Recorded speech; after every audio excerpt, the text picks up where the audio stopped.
Howdy ho, Lions fans. Welcome to the Detroit Lions podcast, episode 394. This is the last stop before the Senior Bowl and the official Detroit Lions podcast for Reddit. I am your dashing host, Chris, and with me is my good friend and equally dashing, maybe slightly more dashing co-host, Jeff the Riz Risen. How you doing, brother? I'm having a really bad hair day, so thank you for the dashing comment. I feel more like Mrs. Dash, the knockoff Mrs. Dash, so like the stuff you get at Aldi, which is just as good, but it's just not quite the same. You know? You need to get some accent. You need more MSG in your life, my friend. Maybe sodium. 1979. So quick diversion. I bought low sodium corn, like in the can, by mistake. And my family made me add salt to it so it tasted good. That was my dinner experience tonight. That's where I'm at today. It's been that kind of day. Oh, man. I'm sorry. All right. We're going to talk about, we got to talk about Jerry Jacobs. Can't help it. He's so great. We love Jerry. We do. And he loves us back. Shrine Bowl preview, the Senior Bowl preview. We're going to do a quick peek at some of the talent there. We're also going to talk about Aaron Glenn and a whole lot more. We got a great show lined up. Riz, are you ready to go, my friend? Yeah, let's do it. Let's kick this off and break it down.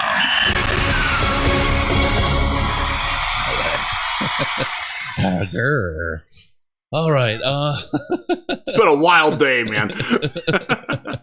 All right. First and foremost, I do want to get out there and talk about how awesome Jerry Jacobs is. I mean, first off, we'll read this for you, but you talk about loyalty, man, and what this again embodies the culture of the team, the loyalty, and what a great guy. He knows how loyal we are. We've talked a lot, and he's just a super cool guy. Did it on his own, didn't have to, but his tweet was, PSA, I'm not trying to do any more podcasts right now. Sorry for the late response, but I'm loyal to one podcast only. Sorry, not trying to be rude, but I have my crew at Detroit Lions Podcast. Because thank you, Jerry. He doesn't like Xerox machines any more than anybody else. Do some original, folks. Unless you're, photocopying various parts that don't normally see the light of day and sending them to coworkers that are unappreciative, that's probably not the way to go. Yeah. Yeah. Figure something out yourself. Thanks, Jerry. We appreciate that. And we absolutely had nothing to do with that. That's Jerry being Jerry. Mm-hmm. And if you've watched him on our show, the 3 times he's been on, you know that that's Jerry. Yep. And more out of Jerry come April. It's April. Yeah. In the meantime, we're talking, as you mentioned, we're working with him. He's got a whole lot of stuff to give away. He's got helmets, gloves, some other stuff. We're working on that. Got some good stuff going, Jerry. He is a super, super cool human being. And I want to see some 39 Jerry Jacobs jerseys out there. Oh, yeah. I want to see those. Yeah. Maybe we should do a thing.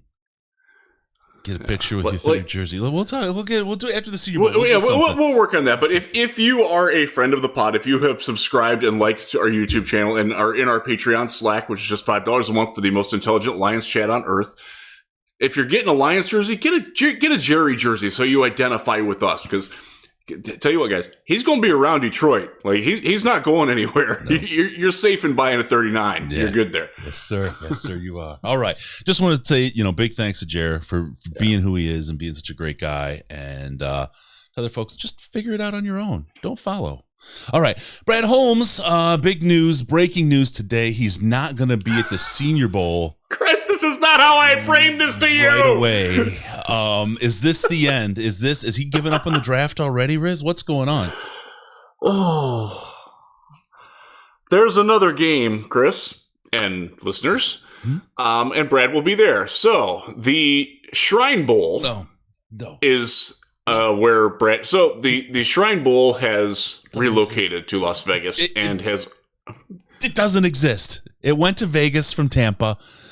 The hot dogs are gone. I can't break my tooth on a hot dog. I'm sure the hot dogs are still there inside the Trop. You can wait for the opening day of baseball season in 2024 or whenever they get their strike resolved, which might not be until then. Who knows? I mean, usually they cook them the year before and serve them the next year's game. They had COVID last year. I was so excited for a 2-year wait on one of those things, right? I don't know if you've seen the Reddit the hot dog and epoxy thread that pops up every now and then. The guy's on like over a year. I have not. Insane. That's what they feel like when you eat them. They're amazing. So they are brutal, and the buns are buns of steel. Chip a tooth, babe. Yeah. All right. So Brad Holmes is going It's to the also just Shrine like Bowl. generic yellow mustard too, which is just not the way to go. Get a little spicy. Get some spicy brown. Get some golden. Get some Dijon. Get some horseradish in your life. It's better that way. Some sauerkraut, man. Get the power, the gas power. See, I can't do sauerkraut. Oh, it's good for the soul. All right, practices start Saturday. It's in Las Vegas this year. Brad is going to go see if he can spin the wheel of his late round talent Magic. And tell us a little bit about this. It is dead to me this year. It happened at the same time, just about as the Senior Bowl. I'm focused on that. If it was like it used to be, we'd be talking about going to the Shrine Bowl this weekend, right? We would. Yeah, the game would be Saturday. Yeah. But they have changed things. They have in a move that's not very popular with the draftnik community and also some people in the NFL. They are somewhat competing, but not directly competing with the Senior Bowl. The Shrine Bowl, that's renamed from the Shrine Game to the Shrine Bowl a couple years ago. Now it's moved. It's under new management, and the manager is Eric Galko, who's an old friend of mine. I like Eric a lot. I respect him, and I can't wait to get out to the game. I just can't logistically do it this year. Hopefully next year. But they are practicing Saturday, Sunday, Monday, and Tuesday, and their game is Thursday night. And I suspect that most of us who will be in Mobile on Thursday night will probably wind up watching that somewhere. And, that's just the way it is. So if you're not familiar with the Shrine Bowl, the Senior Bowl gets guys that are like, there's a couple of first rounders down in Mobile. Actually, probably 4 or 5 first rounders. There's a lot of guys between like 50 and 150 overall that will be down in Mobile. That's in fact, over half of the 3rd and 4th round are probably in Mobile this year for the Senior Bowl. The Shrine Bowl, there are 2 guys in there that I can see being day 2 picks, and the rest are day 3 or priority free agents. Nearly everybody that's on their roster, and I went through them today. I did a little preview that'll be coming up on Lions Wire in the morning. Check that out. I picked the 15 players that I think best fit the Lions. Just about every player that I looked at and had familiarity with, they at least belong in a training camp with a good look and a good shot at getting it. So it's a pretty good group. It's not, again, you're not dealing with first round, second round, third round. You're looking at guys like this is where the Lions in the past, I'm trying to think who's been from there. Geez. Dang it. I'm blanking on it. There's a lot of dudes. A lot of dudes came from. Glover Quinn was from there once upon a time. The first one I was at, actually.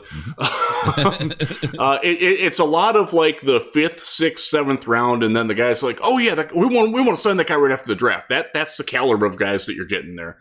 So just to give you a little tease on a couple of the guys that I like. This will be up on Lions Wire at USA Today in the morning. And these are the 3 guys that I like the most. I think will be the highest picks out of it. One of them is Tyree Johnson, edge from Texas A&M. If you watch Texas A&M, if you watch them play Mississippi State has a first round tackle in Charles Cross. Tyree Johnson kicked that dude's butt. He got a sack on him. He got 3 other pressures on him. Had a really, really good game. That Aggies defense is loaded. He knows how to play. He's a stand-up outside linebacker pass rusher. Sounds like something that Detroit needs. And he's probably going to go in the 90 to 110 range, probably. The guy that I think is probably the first player from the Shrine Bowl taken, and we'll see how that plays out, is Reed Blankenship, a safety from Middle Tennessee. Really good all-around safety. He was once on the Bruce Feldman's Freaks list. He's a little bit undersized, but he can do a lot back there. He's got range. He's got instincts. He can pop. So that's the guy to watch there if you're going to watch the game. And the other one, there is a quarterback. There's actually a couple quarterbacks there that are mildly interesting. And those of you who are Maction people know who Dustin Crum is. I'll just leave it at that. But then there's a wide receiver, Kyle Phillips from UCLA. Slot receiver. If you watch their game against LSU, you know what that guy can do.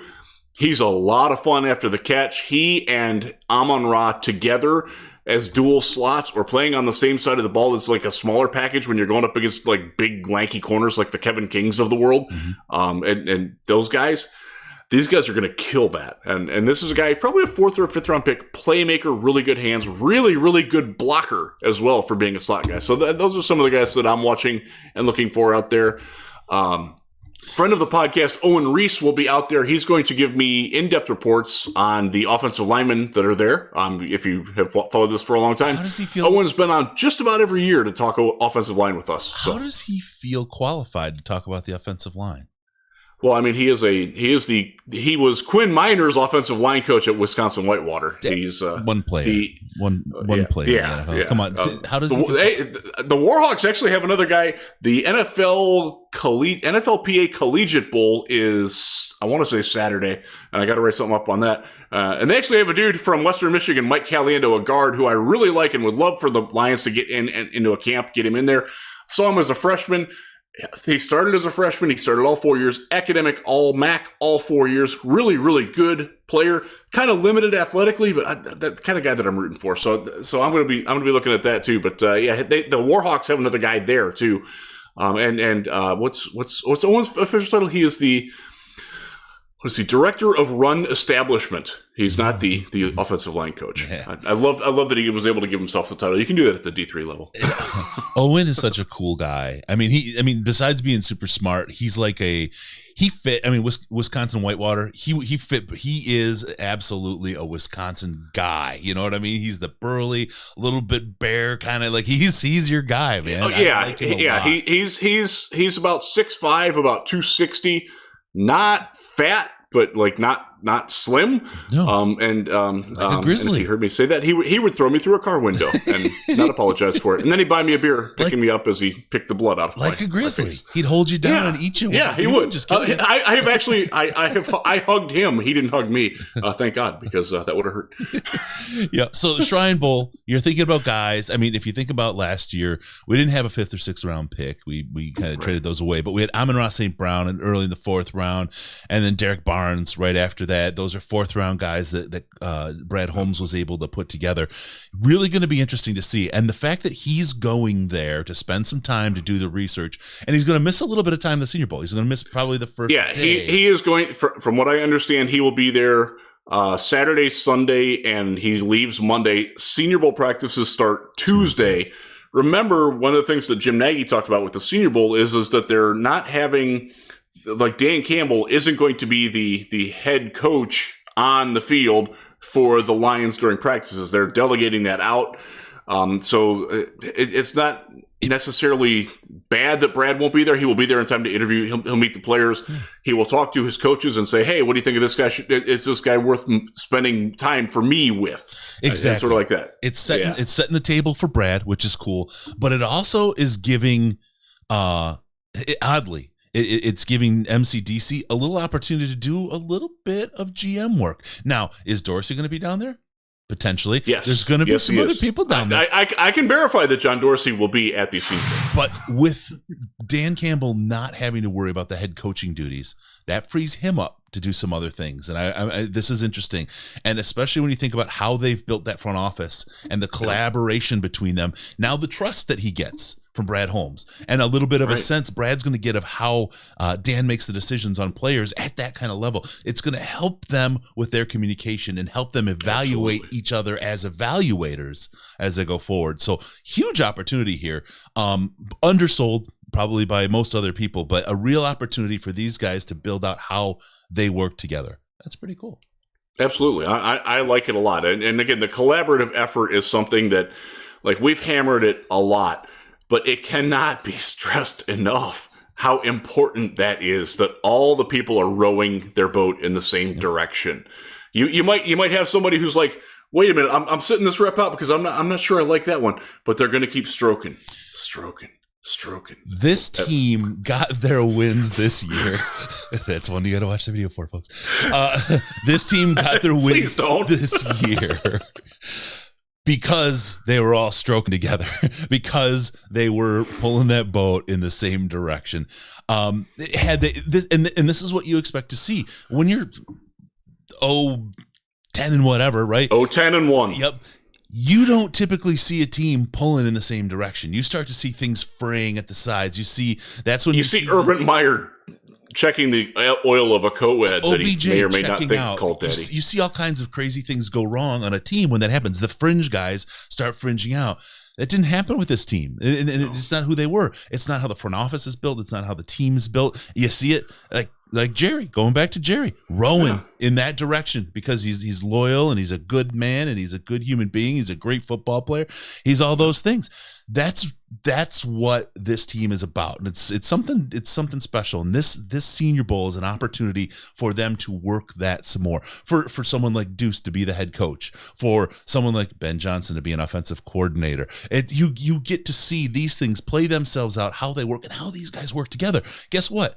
We'll talk about it a little later. Aaron Glenn potentially going as a head coach, being, working somewhere else and as a head coach. Say it's not so. Right? Well, Aubrey, step up. What are you going to do? What can you do in your elevated role in the Senior Bowl? This is such an opportunity for these guys and for this team. And I don't expect, spoiler alert, I don't expect anyone gone this year. I expect next year to be the year, but we'll just go there. I got to hit the super chat. Ryan, you cracked me up when it came in. Super chat, he rolled in $10 for Kelly Stafford's Rams tickets fund for those loyal fans. Hey, did you see the and my colleague at Ramswire ran the story today about the Stafford fan in the Lions jersey who was going crazy when they won, and the Rams fans, or the Rams themselves might even they crowdsource money to get that guy to go to their home game so he can watch Stafford, which I think that's really cool. Yeah, good job by the Rams. Yeah. That's interesting. It's interesting. I think Colin, who's going to join us at Senior Bowl and do a lot of coverage with us and for us, and he's got something, I won't say it, but he's got a real special gift for you, Jeff. You're going to love it. Sorry, Colin, I didn't want to give anything away. That's as much as I'll give away. Knowing what I know of Colin, I'm a little concerned. It has nothing to do with rowing and stroking, okay? We'll just put it that way. Well, that's good. But he talked about it. He did the quick back of the napkin math. If Kelly drops $1 million, that's less than 1% of a flip in the percentage of fans that are going to come into that arena. And it was, I forget whose the source was. I'll have to look, but 65% Niners fans expected in SoFi. Well, what would you say it was when you were there in week 7? Easy 40% Lions fans. Easy 40%. Easy. Yeah. And it's having lived in LA for so long, right? I totally understand it. I totally get it. You can do stuff outside all the time. And I mean, think about it. If Detroit was a place that had beaches and mountains and stuff to do outside all the time and all kinds of sports teams and all kinds of culture, I mean, not kidding, 10 times the things going on in the city with the restaurants and everything else. And the Lions were what the Lions have been the last bunch of years. Probably a lot of us would be really, really casual fans. Right, just kind of like, oh yeah, the Lions. Well, call me when they're any good. My joke about hockey fans there. Anaheim won the very first cup they had ever won in franchise history the year I moved out there, and I mean it was literally the 14th story on the sports news after women's highlight. I mean nobody gave. We'd have been, the city. We'd had a car on fire at least, right? I mean we'd have been celebrating. It'd have been a big deal, but no, not there. They couldn't even. Couldn't care less. And I meant no couches were burned. Nothing happened. Huh? Positive car fire. That's all. Okay, Riley. Sorry, I get to yours as well. Do you think Holmes picked the right roster to coach at the Senior Bowl, or would you guys rather have the Jets one? Riz, I think that's a great. That is a good question. Great question. It is. I'm gonna. Do you mind if I drop mine first, and then I'll let you? Yeah, go right ahead. I'm wrong. I'll formulate my thoughts. Yeah. This game, the Senior Bowl, is not about winning. Period. If you're one of the teams picking these rosters, you're not there to win the game. You couldn't care less. If you think winning matters, go back to the last time the Lions had it and Matt Patricia stormed that game and took off with a victory. What did it mean? Yeah, they did. Yeah. They really did, didn't they? I forgot about that. What did that mean? It didn't mean anything. If you're smart, and I know Brad Holmes is smart. I know he is smart. You're looking at the roster that best fits your areas of need, and not just, hey, I want the guy that's going to be picked at 12th as a off-ball linebacker. You're not picking 12th, right? You're picking 20-somethingth and second. The guy that's getting drafted there, it's not really valuable for you necessarily to do a whole lot of hands-on evaluation versus the guys that might roll on your big board to where your picks are. So I think the reason Holmes picked this roster is much, much more about assessing the talent and getting to know the talent that looks likely to be there when they're picking. That being said, Again, it's not about winning. So that's where my head's at. That's why he picked the roster, not to win the game, but to get the best look at the guys that are most likely to be Detroit Lions. I think there's a lot in that's absolutely true. The other thing I would say is this is the SEC roster. So one of the things that you do when you're a coach or a GM and you're interviewing the players is tell me about who you played against. Like who's like if you're interviewing a wide receiver, who was the best cover corner guy that you played against this year? And it might not be who you expect to answer, and you're going to get it. And like, look, there's SEC guys in the room in Detroit, Jerry being one of them from Arkansas. Yeah. But that flavor, that it's a broader way to learn about more prospects. And if you look at most mock drafts, and we're going to look at that in a little bit here, the SEC dominates a lot of the mock draft because there's just a lot of talent there. And, it's not necessarily, I think a lot of people get hung up to Riley's point about positions like, the quarterbacks, or, we really need linebackers. Why are all the good linebackers on the other roster? Well, one of them dropped out. Devin Lloyd won't be there anymore. Jaquan Brisker, the safety from Penn State, will also not be there anymore. So the Jets roster isn't necessarily looking as sexy as it did when the rosters first came out. I think the only guy that the Lions team lost was Michigan running back Hassan Haskins, who will not be there. He got replaced by a guy from South Carolina who I watched about 5 minutes of today, and I kind of like him. So, and I think it's a lot more. I do think that there was probably some trade, like Jim explained this really well last week. If you didn't catch what Nagy said, he talked about how they go through like putting all the pieces of the puzzle together to keep teammates together, to keep that sort of thing, and to try to get some balance on it. I absolutely believe him on that, but I also think that there's probably a little bit of give and take on that. Like if there's a borderline guy, and you got to talk though too about the talent that's on. We're going to talk about some Senior Bowl players in a little bit. I think we got a really good way to look at this. But one of the points we're going to talk about is how differently people evaluate players, and that's, I think, part of it too. I think some people are like, this guy's absolutely great because they saw somewhere that he was the best guy, but other people are like, he's middle of the road, or he's third on the position chart. I think a lot of that kind of skews what people are looking at. And look, Nagy, what was it, 20 years, 25 years as a scout working in the NFL? I think 23. That's what he said. The rest of the guys around him that are doing this work have all done it for real. Have gotten paid, fed their families, made their living doing this. They got to know a little something more than guys reading mock drafts. Yeah, guys who watch their. I'll pick on Georgia fans because they have every right to be gloating this year. Mm-hmm. Not every player from that defense is a first-round talent. You might think they are, but they're not. Right. There's only 32 guys that didn't go in the first round, and. Sorry, dude. 9 of them are not coming from Georgia. They're just not. Yeah. All right. The one person I'm subtweeting on the air here knows who he is. And he'll be grateful that I talked about him and didn't mention his name. All right. So there you go. Thank you, Riley. That's a great question about picking the roster. But I think folks just get it out of your head that winning the Senior Bowl is important. The game itself, remember, they're not allowed to blitz. They are only allowed 3 different coverages. They're not allowed to go in motion more than once on a play. There's a lot of different rules. They're only it's not the Pro Bowl. Like, the guys are out there, they are going to hit one another. They're going to try, and it's going to be an actual physical contest. But it is somewhat limited rules. It's not like you're not going to go 0 blitz on 4th down and 2 right. when Dan Campbell or whoever his protege coaching the team will and they will go for it. Now, can they still fake punt? Yeah, you want to test the arm of your punter, right? I want to. It is important. Yeah. They have a good punter too. In the Senior Bowl, they have a good punter. They have a good long snapper too, which is going to be interesting to see if they I thought Scott Daly did fantastic this year. I did not miss Don Muehlbach. I don't think the team missed Don Muehlbach, and I think if it wasn't Don Muehlbach's legacy, I don't think any fans would have noticed any difference in the snapping. And I tell you, because of that, Quinn is just chomping at a bit trying to get a GM job this year. so you can draft him. Okay, let's really quick. Oh, Jimmy Landis, former Senior Bowler Jimmy Landis. Yep. You know where I'm at.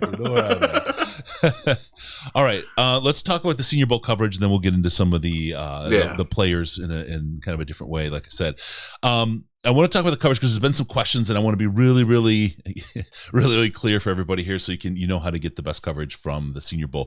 WMW2. So no biting kneecaps, just a mild chewing. Yeah, that's about what the rules are. All right. We're going to start with a video likely Sunday night. There'll be videos. These will be live videos from out and about around Mobile. Riz isn't there. Kyle and I will be there. We're going to hit a couple of the local places. As we do these live, everything after we close down on Radio Row for the day, which you mentioned Haskins earlier. He's on our interview list. Not anymore. We're gonna start on Sunday night. We'll get some live stuff as we see players, coaches, GMs, other media folks around town. We'll get time. We'll spend time with them. Those will just literally be live on the fly as we're out having drinks and dinner and all that kind of stuff, just to help you get a little bit of the experience, a little bit of what's going on outside of the practices and the Radio Row stuff and the interviews there. Monday night, Riz arrives. We will do a formal show from the hotel that night, and then starting on Tuesday morning, we'll have players, Lions staff, the whole thing. Practice is 11:30 to 4. So it's 11:30 to 1:30 for the national team, and then 2 to 4 for the American team. So we will be at the field for that, and then we'll be back until dinner on Radio Row. Again, more interviews with Lions staff, players from the teams, and so on. We'll do that. That'll be Tuesday, Wednesday, and Thursday that we're doing those things. Then again, nightly live videos from around town. Again, members of the media teams, whatever we find, it's all live on the fly. You guys, we're going to stalk and accost people that you know, people that have been on this show before, people that you have heard of, and we get Pat Kerwan again. We're going live, right? That would have been frigging awesome if we would have done that this time. Now, I might look to some other people to do it, but they don't know how to do it. We'll do it better, like always. You don't want. It's not the one mom tells you. We'll have fun with it. We will get and just be aware, these will not be family friendly, especially the night shots. They'll be friendly enough. We'll do our best. We'll But we'll Mobile's a blue town. Yeah, Mobile's a lot of fun. We'll have some fun. So we've got all that going on, and then there will we gotta go live from our brunch place too, the barbecue place that we went to. Yes. That place was good. The seafood, the barbecue, the whole shebang. Okay, so then everything you see that's live on YouTube will be available later if it doesn't get scrubbed because of Blue or whatever else, right? We may have to think about what's going on. We will talk about Willis shortly, Don. Don't worry. But your best bet is to watch it live. Subscribe, hit the bell. That's how you're going to see the stuff live. Like I said, there's not really a fixed schedule other than what I told you. We'll be there from crack of dawn until about 11-ish, 10:45. We pack up, we head to the stadium. We do the stadium till 4. We fly back, we set back up, and then it's dinner and whatever. So you guys got to fly with us because this is a lot of it goes when it goes, and that's how it goes. And the logistics. Yeah, the logistics are different. We're at a new stadium that we haven't been to before. It is further away from the main hotel where the Radio Row is. The Radio Row has moved. It is not where it used to be. Hopefully, we're not with an open door right in front of us. That would be very nice. No, it'll be because it got really, really freaking cold last time. Our booth is going to be pretty pimped out. I mean, 50 Cent would be coming up there singing PIMP if he saw it. We had some issues on the video with the sunlight last time. Not this time. We got it. We are gonna be top booth, brother. So yeah, for sure. And you watch. Everybody will come there to look. So next time they can show in and do the same thing. But there you go. We'll be there. We've got a lot of stuff for you. Get the Hooters girls again. They can bring some wings. Yeah. Hooters in Mobile. If you're coming down, bring. I asked. I like the lemon pepper wings myself. We're gonna be next to Dave Schultz and WNSP again. So just so you know. Oh, Dave, the best hair in the business. Yeah, I set that up. Those guys are great. He has a really good show. Yeah.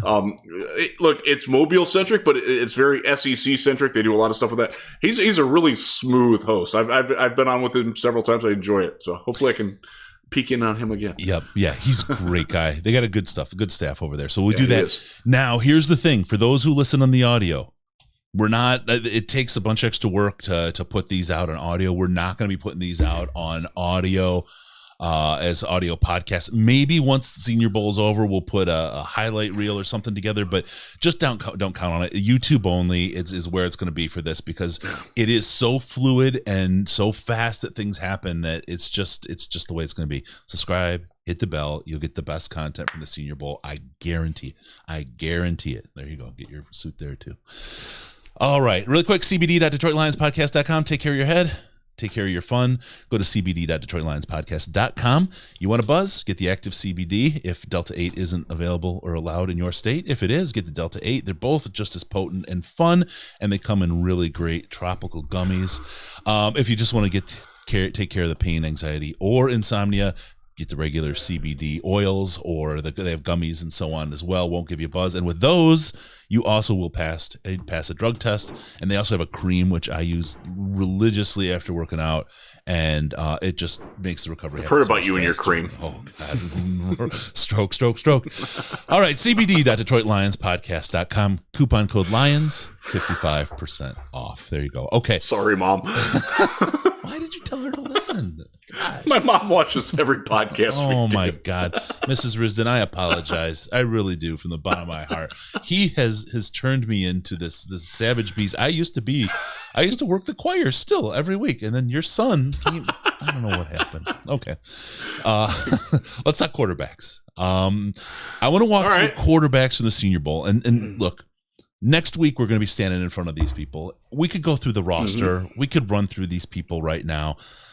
It's meaningless. We're not doing that. Right? It's meaningless. It's the performance of the Senior Bowl. It's then the performance at the Combine and performance at a pro day. That's it. All the rest of it is speculation. We'll talk about speculation later, but we're going to have film. We're going to have all kinds of evidence. We got 3 cameras rolling at Senior Bowl this year. We will have all those kinds of things there. We'll be live tweeting all day. We've got Colin working. We've got Jeff working. We've got me working. We are going to be pumping the content all day, and we will have a lot to work with about the players and the assessments after that. We will make some choices around that here very shortly. All right. So first off, we're going to talk about, everybody's talking so much about Malik Willis. And I want to tell you, when I started my preparations for the Senior Bowl, Jeff, I started getting a bunch of mock drafts as just kind of a way to kind of position these guys in my head before I really started diving in. Because, we did wait till the season's over. That's when you really have the time to start breaking down these guys and looking at it.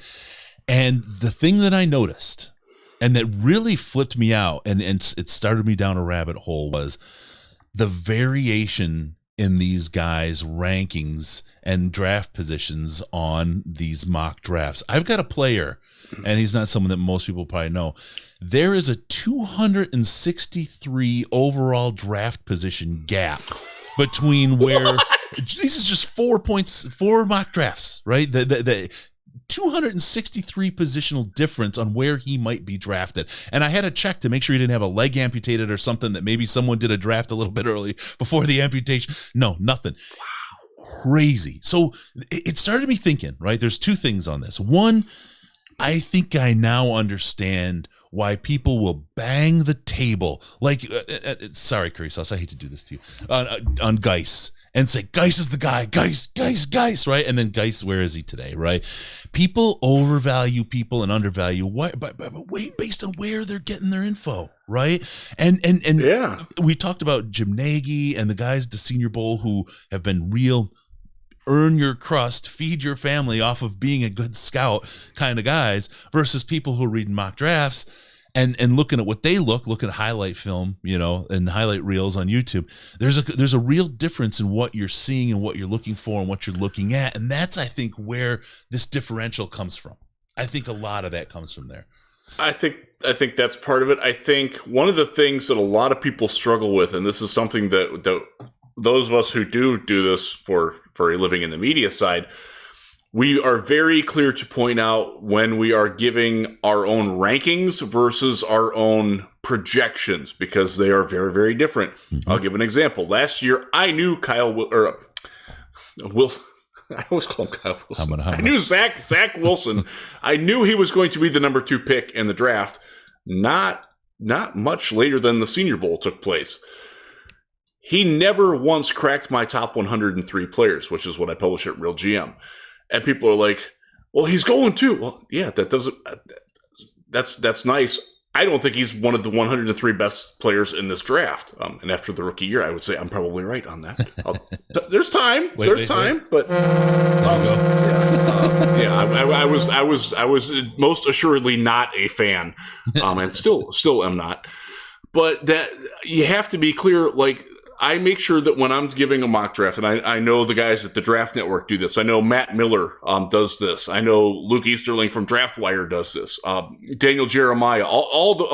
We all are trying to be very transparent in mock drafts are what we think will happen or what we hear is going to happen. Player rankings are very different. So if you see somebody's big board, that doesn't mean that that's where they think those players are going to go. Right. Like as an example, my number one player on my big board this year is Kyle Hamilton, the safety from Notre Dame. He is the best player in this draft, in my opinion. Doesn't mean I think he's going number one. I don't think he's going number two either. But that's different. It's so hard. How many game-changing safeties are out there? Like actual game-changing safeties versus an edge, versus a quarterback, right? Positionally, I mean, you look at it and you say, he is spectacular. He could, as you said, and I'll just say he could right now, he could be the best athlete out there and best player at his position. But what's he going to do for you if you're the Lions, right? The Lions is his impact as a all-pro safety more than what Aiden Hutchinson could be as a Pro Bowl edge. Exactly. And that's, I don't know, and also yet the other thing, and I had this conversation with Logan Lamorandier on Twitter today, the free agency comes into play. You can get Marcus Williams, Quandre Diggs, Jesse Bates, I don't think he's leaving Cincinnati. It's a really good year to need a safety in free agency. They can get a playmaker there, keep Tracy Walker, and then you don't have to worry about Kyle Hamilton at number two because, we're set there. We're good. Yeah. So that factors into it too. And mock drafts at this time of year are we talked to, as the media, we talked to Dan Campbell before week 16. And he said flat out, I have not seen one down of college football this year. That was in his press conference. So if you're thinking that, he's going to bang this with this guy, you don't know that. He doesn't know that. Exactly. Be very careful in absolutes and, must or will definitely. Anyone, stating that anything is factually done now, they're an idiot. Yeah. You can tell them I said they're an idiot too. Thank you. For sure. All right. So one of the projects I'm going to do this year is I've taken it on as a result of this kind of like exclamation point popping up is I've only got 4 points right now. I'm going to get probably 7 to 10 different mocks, maybe more together, and just sample them points in time throughout the season and then see how they changed and then how they did against the real draft. I think it's going to be an interesting little experiment for what we're doing here. I think it'll be a neat way to kind of look at this and help kind of think about, who are we looking at and getting our information from, and how is that kind of painting the picture in our head of who's what and what kind of player these are, knowing you have a bias, right? I mean, there's training out there for everybody who's employed on unconscious bias, right? You have to recognize it happens in more ways than just the training at work. Unconscious bias truly exists. Recognize it, admit it, and then let's look at it. Let's analyze it. Riz will tell you, I've been a student since before we started going to Senior Bowl, but since the day I've been to the Riz School of Evaluation. I've been working hard. I have Riz. I know. But I mean, you're not my only source of information, right? But you got me started, and I've been working hard at it, right? And you have. Getting better. I've noticed an improvement in your process. Like you tend to. You're seeing things, just as my perspective of your evaluation is that you're seeing things more open-eyed. Like you have a better idea of what you're looking for when you're looking for a specific type of player. Yeah, absolutely. I am going to miss the elephant walk this year. I absolutely will miss the They are not doing that for those who haven't heard. Yeah. I'm somewhat sad about it. It is my most fun. I have a lot of fun with it on Twitter. I'm going to miss that. Yeah, it's a good time. It is a good time. It is what it is. I'll enjoy my Smoothie King elsewhere. So yeah, that's that. But the one thing I'll tell you is, I'm not one of those guys that starts writing somewhere on a blog and starts acting like I have the be all end all scouting process. I understand it's an educational process. I understand it's a growth process. I listen to as many people as I can. I admit my misses and we move on, but I will take the Jerry hit. So from there, I want to. So I will say this on behalf of all draft analysts everywhere. If you're going to remember our misses, remember our hits too. That's right. Unfortunately, we remember those so much that others want to just make sure we don't forget our misses. There was a great example. The fantastic game between Buffalo and Kansas City was a perfect example of that for me. I swung and missed wildly on Josh Allen. I was one of the few people that was a massive Patrick Mahomes fan. Yep. And took a lot of crap for that. So that was one where I got this one right, I got this one wrong, and it was a great game. I watched it, and it was you learn from it. One of the things that I learned from Josh Allen was to not take too much away from one exposure. You've got to see more of it. And I'll tell this very quickly. I was at their game when he was at Eastern Michigan. He missed 3 straight swing passes. Not one of them could have been caught by a fireman with a cherry picker ladder. They were that wild. Somebody from the Wyoming staff actually went over to the Eastern Michigan sideline after halftime and warned the coaches to keep their eyes open on the sideline when he was throwing because they didn't think he knew what he was doing. Now, that weighed very heavily on me. He had a rotten game. Brogan Roback kicked his ass that day. Love you, Broby. Wish you still got another shot. But because I did see good Josh Allen games. I saw him beat the crap out of Central Michigan in a bowl game that I watched in a radio studio with a Central Michigan guy, Jim Casa, sitting right next to me, and he was weeping. And I'm like, wow, that's really good. There were some good Josh Allen games too, but I let my one negative exposure to him really weigh me down on that. The only positive part about that was I did see firsthand, like, that guy's got it. Like leadership, charisma, easy, natural. Yeah. It was plainly obvious seeing that in person. That's why I gave him a chance. That's why I didn't stick with him as just tight end number 7. He was also quarterback number 9. Right. Okay. Oops. Okay.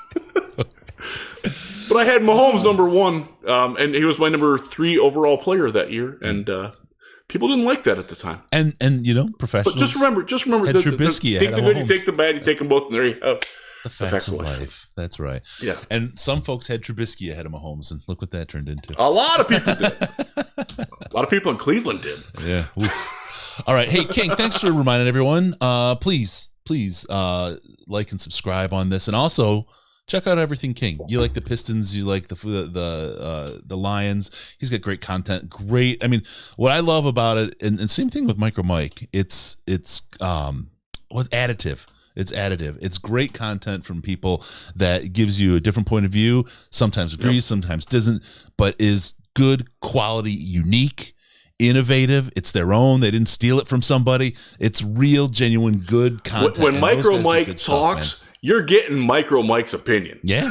Same with Kang, man. It's That's exactly right. We might not always agree with it. We might not agree with one another, but I love those guys. We do stuff different, but that's what's so great about it. It gives you choice. I would hate to be the only source of Lions information for somebody. Like, if they just got it from us, that's not fair. Yep. Like, seek out other things. Find people that you like. Find people that you respect. Find people that entertain you, amuse you, inform you. That's what it's all about. People that push the boundaries, come up with something. Yeah. I expect a whole bunch of people to suddenly try to interview a whole bunch of UDFA darlings this year because they think they're going to shotgun and hit the one, right? Because, that worked. We're going to do that too. I expect it. Not these guys. They may, but it's not. They're not doing it because of that. They're not trying to get the exact same guests the week later. They're not trying to. They are their own thing. So good stuff for them. Let's talk about Malik Willis. Malik Willis, I have him. He's quarterback out of Liberty. He's on the American team, so the Lions staff will be able to play with him. In the 4, and look, the Draft Network is kind of the 4 I have right now. I'll be honest, they are my kind of top dog of the group. The range of where Malik Willis is on these picks, and he's one of the tightest. He's the second tightest range of all the quarterbacks. He's only got a difference of 30 potential positions where they think he could be picked. He could be picked as low as 20 and as high as 50, according to these drafts. That would be like if I had to spitball a range where he would go now before we've seen him at the Senior Bowl and before he does the combine. That's probably where I'd put him. I tend to think he's not a first round prospect, but to your point about unconscious bias, he's not going to be in my top 100 players either. He's just not. I have seen 4 of his games, and I'll be honest. I don't get it. I don't see it. He reminds me a whole lot, and the draft savant's one of those. Remember Brandon Bridge from South Alabama? Reminds me a lot of him as the best. I'll go a little bit more Midwestern. One of the comps that I'm using for him as a working comp is Dan Lefevre. Danny Lefevre from Central Michigan back in the day. He wound up. He was Canadian. He wound up playing in the CFL for a little bit. He's retired now. But that's the ilk of quarterback that I see when I watch Malik Willis. And ilk, what a terrible word. That has a connotation. That's the ilk of quarterback. Oh my! So there. See, you see Riz showing his unconscious bias. Now I am not wedded to that opinion. Like if he comes out next week and is like. One of the things that I want to see is how he handles being in competition, how he is around his peers. Is he comfortable? Does he fit in with that? One of the things that, like, Davis Webb was a guy that really rose up at the Senior Bowl. One of the things that I didn't like about it was that he didn't like hang out with the other quarterbacks like in the huddles and stuff. I'm like, I don't know if he's that comfortable. Like one of the reasons why Daniel Jones rose up was like, oh, he's one of the guys. Like everybody's like gravitating. We like Daniel Jones. That's my guy, Danny Dimes, baby. So I want to see that. I want to see. This was a guy who washed out, and I want to say what he flamed out badly at Auburn. Now, to his credit, he landed in a very quarterback system-friendly Hugh Freeze offense at Liberty and did a lot with it without a lot around him. But I want to see how he handles next week when he's throwing at guys who have played against other NFL players and guys who are going to be in the NFL, because he didn't really see a lot of that in college, even in the good games that he played, against like Ole Miss. Like Ole Miss defense, I don't know. I want to see how he handles that. And if he impresses me in that regard, then he's certainly upwardly mobile. But as of now, I personally rank him. I don't have a big board done yet, but he's not close to being in the top 100 for me. Yeah. No, that's fair. That's fair. Yeah. All right, let's move on then now. Sam Howell. Sam Howell comes in North Carolina. He's on the American team, also with the Detroit Lions staff. Interestingly, his range is 39 places. They have him as low as 18 and as high as 57. Wow. I think he's going to go higher than that. Yeah. I think he's a top 10 pick. Now, again, projection versus evaluation. As an evaluation, he is maddeningly frustrating to me. I don't know what to do with him. Yep. No, that's probably one of the best kind of quotes about him that I've seen. And I'll say that's also true of Desmond Ridder from Cincinnati, who will be on the other team. They're different types of quarterbacks, but I don't know what to make of either of them at this point. And that's one of the reasons why I'm curious to see them next week. I need to watch more of both of them. I think just in general, to go back to the unconscious bias, Sam Howell had a crap game that everybody watched. It was their first game of the year. It was North Carolina against Virginia Tech. As Jim Nagy pointed out, he lost his 2 best receivers. He lost 3 linemen. He lost both running backs to the NFL. Virginia Tech has some dudes on defense too. That they always have dudes. That they have a very structured system that's very easy to plug and play guys into. That's one of the reasons why Virginia Tech cornerbacks tend to disappoint in the NFL, but they're really good in college. And he had a rotten game, and everybody just sort of like forgot about him on that. If you look up and if you watch him, he ran for more touchdowns and more first downs than Malik Willis did last year. But you're not going to hear that much about him because because he has some bad games, man. Yeah, his passing tape's all over the map. So right now, let me look at the. Okay, while you do, I'll go back really quick. Malik Willis, and this is the Draft Network position ranking as quarterbacks go. They had Malik Willis sixth. Let me double check. Yes, sixth amongst quarterbacks. He's the sixth quote best. And then you look and you have Sam Howell. He is ranked third overall at the quarterback position. Okay, he is my quarterback 3 as well. And he is currently in the 40s in my overall rankings. Yep. Which will be published at RealGM, footballrealgm.com. After Senior Bowl week. Probably it'll take me a week to get all that crap sorted out. I hate to say this. You're in line with PFN. Okay. Hey, Tony Pauline at PFN's a good dude. Yeah. And our friend Kent Platt is a PFN guy as well. Yes.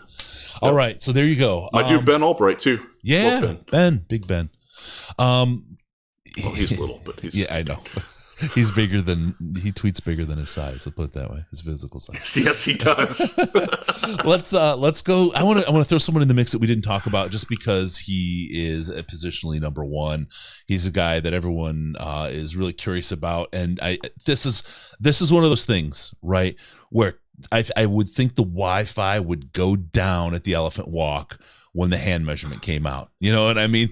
It would shut down because everyone is tweeting what is the official hand. We're not going to be looking at anything but his hands. Yeah, I swear, I'm just looking at his hands. This one's is really interesting. Number 1 is a position. He has the tightest range of positional picks on there. Oddly, he goes from 11 to 31. Some people somewhat. I don't see him lasting to the loser of the Super Bowl. I don't think he gets out of the top 5. No. That's so Kenny Pickett from Pittsburgh, by the way. Yeah, I didn't mention you didn't. Kenny Pickett. He is not on the Lions team. He is on the national team, so he'll be playing for the Jets. Yeah.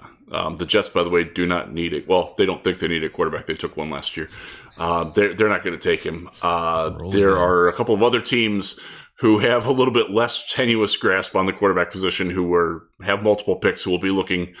And it would quite honestly, look, it's early to make proclamations. It would really surprise me if he got out of the top 10. What's the saying for the Jets? Go fish. Who knows what's going on with the Jets? My God. And you know, I like Robert Saleh a lot as their coach. I would have been happy with him in Detroit, but it's. I'll tell you, Don H has a great question, and we'll get to some of these other quarterbacks. Stripping it all away, what do you look for in an NFL quarterback? Strong arm, accuracy, and moxie, not necessarily in that order. I'm just going to tell you the one thing that I think is the most important trait for a quarterback, and it's between the ears. It really, really is. You've seen guys with massive athletic ability just turn it on. Tom Brady, his draft picture is a thing of legend, right? He was not athlete of the year for a long time, right? He was not TB12 for a long time. He was able to deliver ball even today, right? I mean, he's got great accuracy, all kinds of things, but he's not super athletic. He's not the guy. It's what's between the ears, the ability to read a defense, react quickly, find the open receiver, understand how the defense is affecting the offense is affecting the defense, the route tree is going to roll. It's all about, and then leadership and all that, but it's all between the ears. It really, really is the number one piece, and I think that's why so many have trouble landing the right quarterback, because it's so hard to assess. It's not on a Wonderlic. Right. It's something different, and it's intangible. And then the other way is you get the guys that have all that. Like Chad Pennington is a great example. One of the most brilliant quarterbacks ever.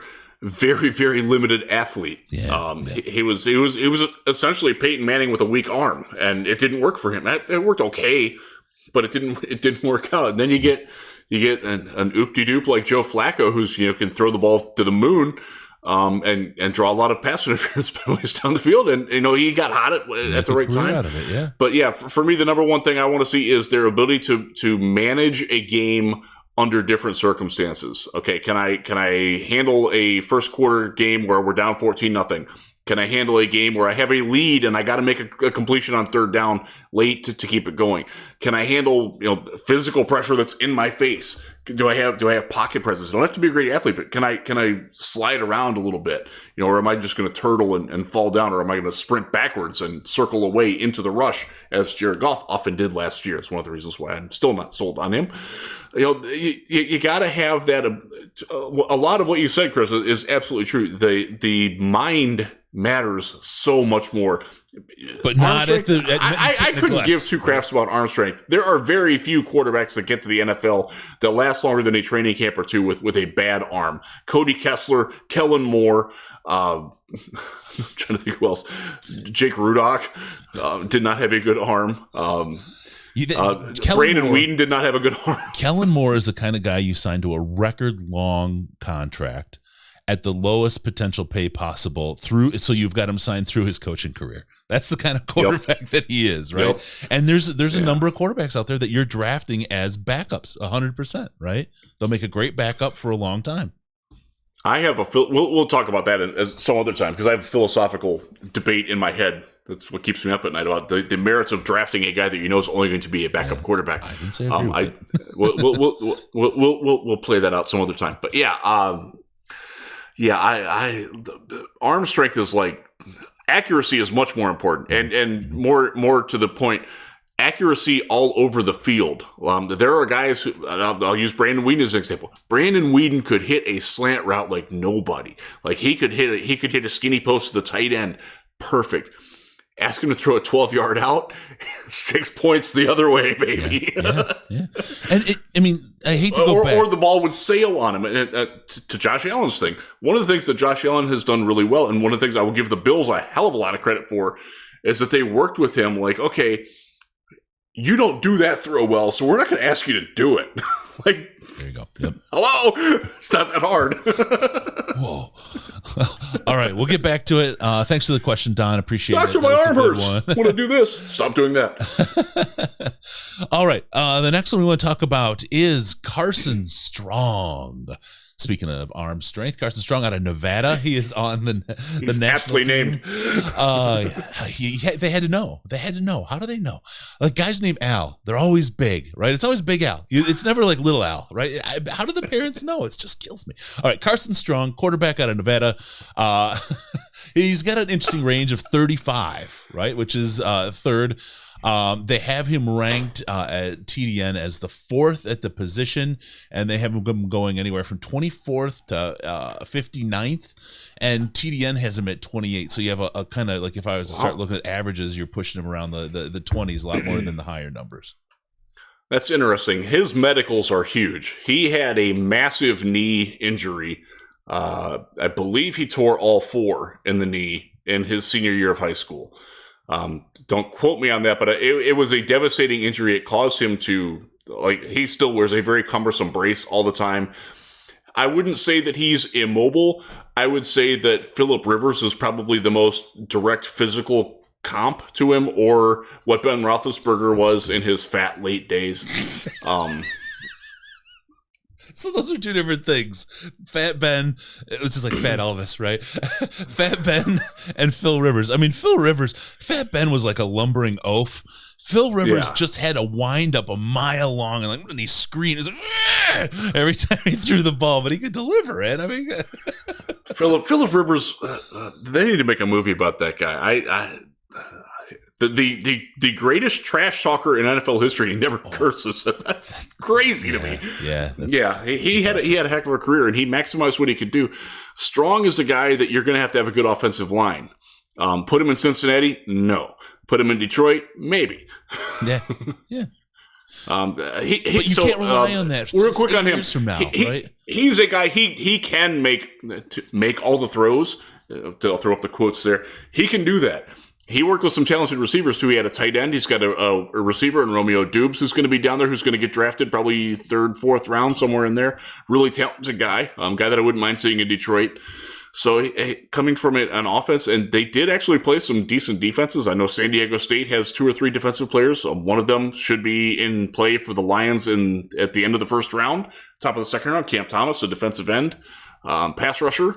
I like him a lot. So he's played some guys and had a very successful career. It's all about the medical. So I'm gonna pass on him until the combine when they do the poking and prodding. And I do know this, and I will actually relay this from somebody who works at the Draft Network. There is already one team that is already like, nope. His knee is that bad. Wow. There you go. You go. All right. We'll move on from Carson Strong to Desmond Ritter. Desmond Ritter out of Cincinnati. Team.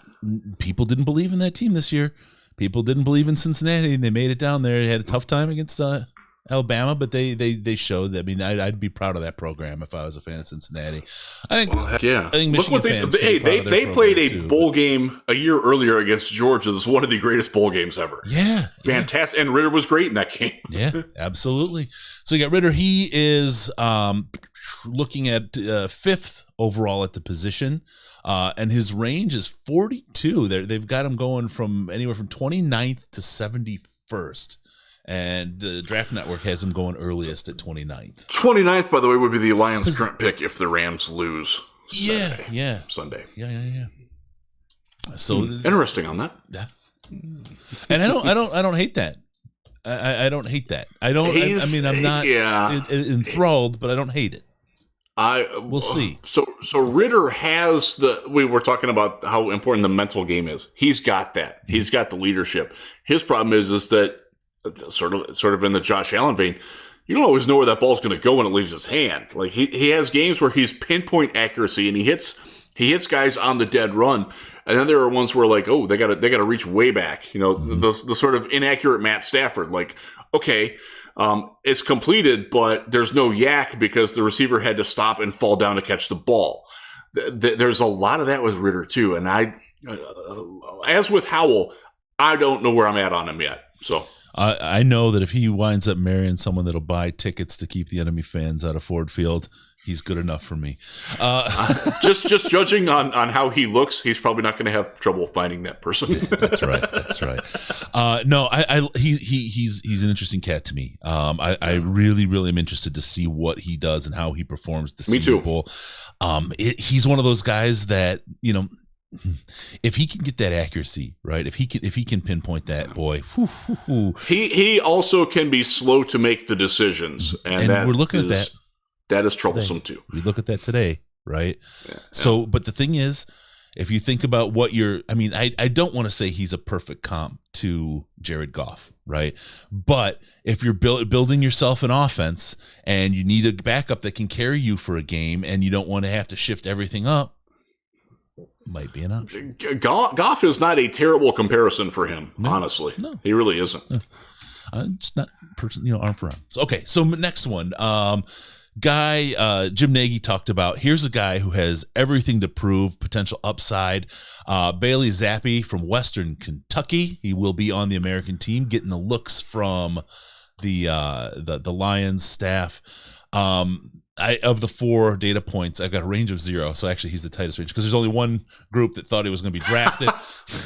They have him at 160 overall and the 8th best quarterback on the roster. This is a guy, though, that can, as Nagy said, this is a guy that can make his money at the Senior Bowl depending on how he performs. Absolutely. And he is, if you watch them play Michigan State this year, you've seen their offense. He came from Houston Baptist, which was a lower level school. They throw the ball all the time. He had a receiver this year, Jarrett Stearns, who caught 190 passes in 12 games. Wow. They throw all the time. That guy will be at the Shrine game, by the way, Shrine Bowl. And he's worth looking at too. He's got a brother in the NFL too. Two actually. I'd look over a hot dog at him. Zappy is. He looks like the combined Tom Brady picture. Like unassuming athletically, He can run. He does have some ability to buy time, but he doesn't have the strongest arm. Doesn't have the overwhelming physique. He's probably 6 feet, maybe 6.5 feet, the sort of Baker Mayfield range, where local reporters call him a bleeping midget and still get credentialed by the team. Yeah. I don't get that. Some of those. Yeah, but he's got some fun tape, and if you're looking for, I'm not sure that he's a great fit for the offense that we saw in Detroit in 2021, but that might not be the offense that we see in 2022. He is a guy that can do, I liken him to a Case Keenum, who had a great year in Minnesota, has been a starter in Denver, has some other time. Could have had a great year in Cleveland. He did okay in Cleveland. They probably should have played him more. That's my probably. Point. By the way, the guy who wanted to play him more is now the GM of the Minnesota Vikings. Just interestingly, good hire for Minnesota. By the way, Kwesi knows what the hell's up. That guy's. I'm curious as to who he's going to pick as a coach and what happens with their team. But I like him a lot. The Vikings got better today. Yeah. Their second coach will help him out a lot more than the first one. That's my guess. That's probably true. But yeah, so Zappe is a guy. He's not going to come in and start right away, but he's a guy that can probably linger a long time as your quarterback 1A in that Case Keenum, Tyrod Taylor, that ilk of quarterback. I think Tua Tagovailoa is probably going to wind up in that range at some point. After the hype all gets stripped away and he's on his second team. And that'll happen probably fairly soon, depending on who Miami hires. We'll see what happens with that. That's the kind of guy he is. And his height, he can do what Tua did at the end of this season when Tua got on fire, had good receivers around him, and picked apart really bad defenses. And that's, is that Tua had a really nice final 5-6 games of the year. And Zappe can be that kind of guy. Is that your cat meowing over there? Yes, my cat's going crazy. The way the audio works now, your audio's gotten so good. I'm looking around my room thinking my cat's making noise. No, I'm trying to coax her over here. Smokey, come here. Oh, she just gave me the cat version of the middle finger. Yeah. Oh, that's her favorite finger. All right, Bailey Zappe. The guy could definitely do something for himself here. I'm really fascinated to see what he can do. Yeah, I'm really excited to see what he does. So, all right, let's do that. We're gonna. That's our analysis. That's what we're gonna give you now. We're gonna bring you. I'm telling you guys. Yeah, there'll be a lot more next week. At Jeff Risdon. At DET Lions Podcast on Twitter. It will be live flying. We've got a couple people that'll be on the DET Lions podcast account tweeting away observations, what's going on. We'll have daily notes at the end of the day at the website. We will have our wrap that we will do at the end of every day from Radio Row as the last item every day from what we saw. Again, subscribe on the YouTube. Hit the bell. You gotta have that to see this content when it goes live. It's the only plans we know are when practice starts and when practice ends, and we're going to be on Radio Row before and after that. We've got 4 or 5 interviews scheduled, and the rest are crazy. We've got I don't want to give anyone away because there's so many Xeroxers out there, but we've got some Lions folks already set up, so it'll be good. All right, let's talk about. All right, the cat problem is solved. My daughter has rescued me. I was good. I'm glad. That's good. I was going to make your mom a little red face. So there we go. Let's move on. Detroit Lions are one of 3 teams fully set up for Hard Knocks this year. There's a great article in Lions Wire, but by El Jefe Risdon, who's a famous French writer about the Detroit Lions, the Detroit Lions. You really want to check them out. LionsWire.usatoday.com. Great place to check out great Lions info. But Hard Knocks, the Lions and the Jets and the Panthers are the 3 teams that are set up. If I'm, look, the choice is really between the Lions and the Jets. Jets, big market. The Lions, big personality, right? They're just really intriguing story. I think that bodes well. What do you think? What do you think? I agree. I don't think that. Look, the Panthers they're a weird team. They're sort of identityless. Yeah. I mean, there's some. You can create some storylines out of it. You can create storylines out of every team. The Lions, though, the way they finish, the way that Dan Campbell has caught on nationally, there could be a storyline of a quarterback competing with Jared Goff. There's, you got compelling guys like Jerry. There's some interesting Jamal Williams, very charismatic guy. I mean, the Jets have guys like that too, but I think the Lions are a little more media friendly on that. It's something. Look, I hope it happens. That was the crux of the article that I wrote. I want it to happen, and I related it to, I covered the Browns in 2018 when they were on Hard Knocks. And one of the things that the Hard Knocks did was that it showed how god-awful Hugh Jackson was as their coach. It exposed the flaws that those of us who were there on a day-by-day basis saw, and nobody believed us because they wanted Hugh to work. Yeah. And we saw that, he had to be reminded by a national reporter that he had a kicking competition going on. He hadn't watched his kickers. He didn't know who one of them was.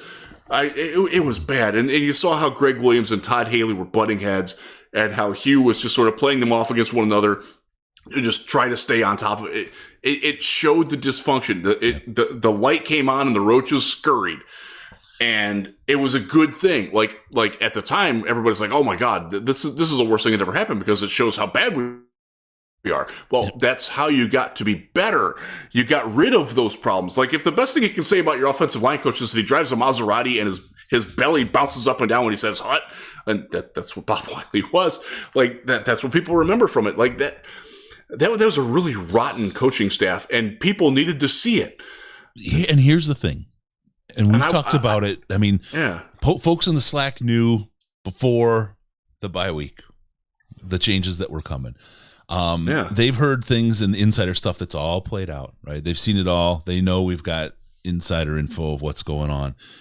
To hear what's going on in Lions, and one day, the stories will come out one day, but not while good people are working and busy, right? That could be hurt by whatever, or could hurt themselves or their careers or whatever. But I'll tell you what, seeing a team that maybe didn't perform well, but as a team was pulled together and rowing together, as we started this show with, as these guys have the kind of rifts that we heard about, and the things that we heard happen are just incredible when you turn and then think about exactly what you're talking about happened in Cleveland. Just how bad it had to be in there. Just how ridiculously bad. And Hard Knocks is great for exposing that, but I think, from everything we've seen and how everything was handled and how everything played out, this team is going to be exposed just for how good they are, and it's that will come across, and it's going to go to authenticity. The producers from it, it's going to go to trust. It's going to go to servant leadership. From day one, we were on this, and I'm telling you guys, when you see that, and that's what I want Hard Knocks for, because I want that to put that stamp on there to show exactly what this was. We saw it. You will learn that Dan Campbell, there's a lot going on up there. He's not a dumb meathead. That's going to get shot down pretty quickly. I think you will see or not see how little Rod Wood is involved in the actual football team. He might not even appear on the show. I think you will see a lot of Chris Spielman and what he does. I think you'll see a lot of John Dorsey, who didn't exactly come across all that well in the Browns version of that. He was the Browns GM at the time. Yeah. And by the way, he deserved that criticism. And so there's people that talk about it as being a distraction. You've been to training camp. A lot of the people who are listening to this have been to training camp. There are cameras everywhere now. Like the Hard Knocks crew they are right on the field. And a lot of times, like right now, most of the camera work is either up on the grassy knoll that Patricia put in. That's a great vantage point to shoot from. They're from like little platforms. Hard Knocks, they do have better access, like right on the field, but the players, the coaches, they're all used to it. Like they have every interaction, everything, every play is filmed from multiple angles. It really is like wallpaper. Like you just don't notice it. And it's not a distraction at all.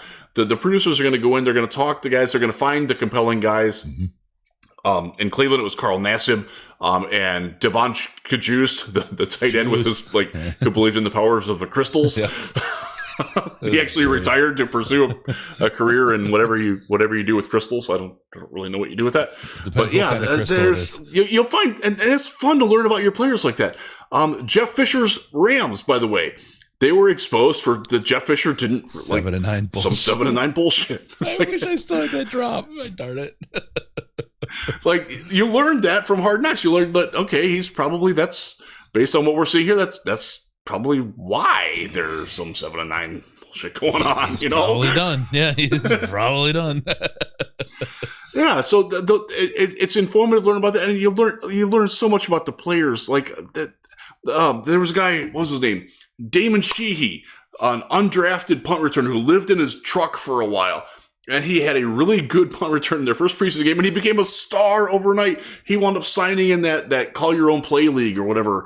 And he's still out there, trying to kick around. But it's really cool to see guys like that and get their little stories. And you'll learn things like there's probably somebody in the Lions who's like a beekeeper on the side, and like they'll go out and like check out his honey and stuff like that. Like that, you just learn. It's cool to see that about your team. Yep. I want that for Detroit. Yeah, very much so. It's great, and there's a lot of really, really good stuff to go on. Don H wants to see me do my rant on Dan Talica on Hard Knocks. Yeah, that one got me, boy. I was in a mood. Let's see. I had a question here. What do you guys initially go into the Senior Bowl looking for? And I'll tell you, I love this name already. Duncan D's nuts. Thank you for that. Oh, that's awesome. I saw the question, then I was going to read the name, and there it is, just right in my coffee. All right, yeah. So, what do you initially go into the Senior Bowl looking for? I do a whole bunch of work. I do a whole bunch of watching of games and try to multi-watch guys. I try to rank them and find out where they are ranked and try to find some of the guys that are a little bit higher and put marks on them. And then we would go to the elephant walk, the weigh-in. And when they would walk across the stage, this is the ultimate. Like, and look, it's not always 100%. Hunter Renfrow walked on the stage, and I've got it. I've got to pull it out. I got to frame it. I got him. Looks like a punter, right? I mean, he looked like he was a 37-year-old dad bod rolling across, and here he is catching balls like crazy. Andy Isabella looked great. Couldn't catch anything off it unless it was off his body, right? We saw that immediately, and it was like, oh, I am out on him. But it was really, for me, there was a couple of things that I was looking for. Athleticism was one of the key pieces, because even on the line, right? They're big guys. There's sloppy big and there's big and strong. And those are two different things. And they play differently. There's some guys, like Nick Fairley was a guy that could play really good, and he was sloppy big, just for lack of a better term, right? Yeah. Or for not as bad as sloppy big, I got country strong on my ratings, my rating scale, right? But I mean, how does that translate to the NFL? What does that do? And you start drawing parallels and you start drawing lines. And there was two things I was doing. I was evaluating the guys very physically, athletically. I was taking the information that I already had, and I was triangulating that. And then I knew where Bob Quinn and the Lions staff sat, and you saw it, Riz. I was there, and I was in the seats. I was in the seats before they were, and they sat down into our left, and I was right on that aisle, and I was spying Quinn the whole time and the scouts to see their reaction, so I could say, "Oh, let me see what this guy looks like. There may be some interest. Oh, let me see what this guy looks like. There may be some interest." And it was a 50-50 shot, right? I mean, if you look at statistically, it was an interesting thing, but other things happen in the draft. You don't control the whole draft, but it was just an interesting process. All that happened at the beginning, and then we met. We saw so many others from the media, and we would float ideas and think together and cross-reference each other and check ideas and that sort of thing. And that really formulated what I had walking into practices then, and how I had gotten down to the guys that I was really, really looking for, and how they would fit within some of the needs and where the Lions fell. Riz, I kind of walked through what I did the last couple of years. I've honed it a little bit. How about you? I have spent most of the last 2 weeks since the season ended watching film on a lot of draft prospects. It includes guys that are going to be at the Senior Bowl. At the actual practices, I'm looking for, is it too big for them? How do they respond to coaches? And not all coaching interactions are made the same. And one of the things that I learned from, and in fact, Charles Bentley dressed me down on the sideline at the Senior Bowl for this once, was because there was a guy who had a very weird stance. And I commented about it, and he heard me, and he came up to me and said, I'm coaching this guy. And the reason why he's not doing what those coaches tell him is because that's not what I'm telling him to do. I'm with him all the time. These guys are with him for 4 days. So what he's doing might not be what they want to see, but it's what I want to see. And I think he's doing a good job. And I wound up having a very good, healthy conversation with LaCharles about that. And it changed my opinion a little bit. So I'm looking for things like that. Are they, firmly ensconced? Can they do what coaches ask of them that might be out of their comfort zone? I am absolutely looking at comparative athleticism, specifically at defensive backs and wide receivers. Who's getting off? Who can change speeds? Who's got click and close ability? Who's able to locate? I'll never forget a wide receiver. They're running one-on-ones, and he's the only receiver, and they're out, and he did not know that the ball was coming for him. Like, nope. Yeah. He actually, so that was the guy that going into Mobile was in my top 100, and I wound up dropping him significantly because it turned out that wasn't an isolated incident. He just wasn't very smart. And I'll tell you. Oh, go ahead. Sorry, I'll let you finish. I'm looking at, how do they get along with their teammates? Obviously, not everybody can be a leader, but if you see natural leaders emerge, and that happens, Sean Lee's a great example of that. A guy that I wasn't super high on him as a linebacker, but okay, that guy, that's an alpha right there. Like that's a dude, to speak Wisco speak. And that's, you see guys emerge like that. That's kind of the fun thing too. That's, Baker Mayfield came out that way. Josh Allen actually came out that way too. Like, okay, I see it. Like I wasn't at that Senior Bowl. That's the one that I missed, but everybody's there's like, yeah, they got it. Yeah. I'll tell you one thing. If you want to get a good look at it, Duncan D's nuts, Brad. Love it. Go to last year's Senior Bowl coverage. Because of the whole COVID thing, because we're on the list, we got all the video. We broke down the video on our broadcasts on YouTube, and we're watching the players and breaking down the practices from that day, and we're making comments to be able to get some insight into some of the things we're looking for, how we're evaluating these guys, and some of the work we're doing there, and kind of just what we're looking at. I think that was really, for us, I think was a really good kind of almost an affirmation of process from each other as to what we were looking at, what Absolutely. we were noticing, because we were both seeing different things, and they were both very, very valuable. So just go back to last year's stuff and spend a quick bit of time looking at it. In that way, COVID gave us a different way to look at it and really gave us some insight into each other and gave us tons of hours of conversation outside of the podcast. So there you go. All right, Aaron Glenn, we'll talk about that. Don't worry, we'll talk about him at the Super Bowl. Maybe we'll talk to him at the Super Bowl or Senior Bowl. Whoa, okay. All right. Oh, what a tease. With that, we're going to call this a show. Remember, don't forget about us on the Patreon, patreon.com/Detroit Lions podcast. For as little as $5, you can give $1 a month, and we appreciate it. Trust me, it's helpful. We're not going to beg for you to fund our trip. We're here every year, but just, it helps us do all the things that we do. $5 gets you into the Slack, and it's the most intelligent Lions chat on the internet. I'm telling you, there is no better place to be, particularly in the off season, to talk Lions. Smart guys, great thoughts, great challenger thoughts, respectfully. Great, discussions. Like we disagree. There's a lot of disagreement that goes on in there, but it's done in a way where you're not going to try to cyber stalk or dox somebody.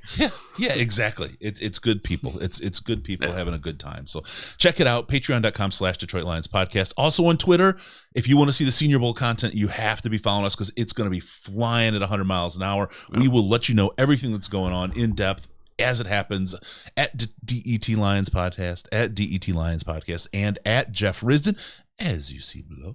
Also, give us a call via Skype, Detroit Lions Podcast, or call us the Lions line at 929-33-LIONS, 929-335-4667. Also, go to DetroitLionsPodcast.com, subscribe to the podcast so we can show up. We can come into your ear holes auto-magically. That's right. Thank you for tuning in. We'll see you next time on the Detroit Lions podcast. Remember, you can't be number one if you're number two all the time. Figure it out yourself. No pants, no toasters, no hot tubs, no problems, because we're your Detroit Lions and Reddit connection.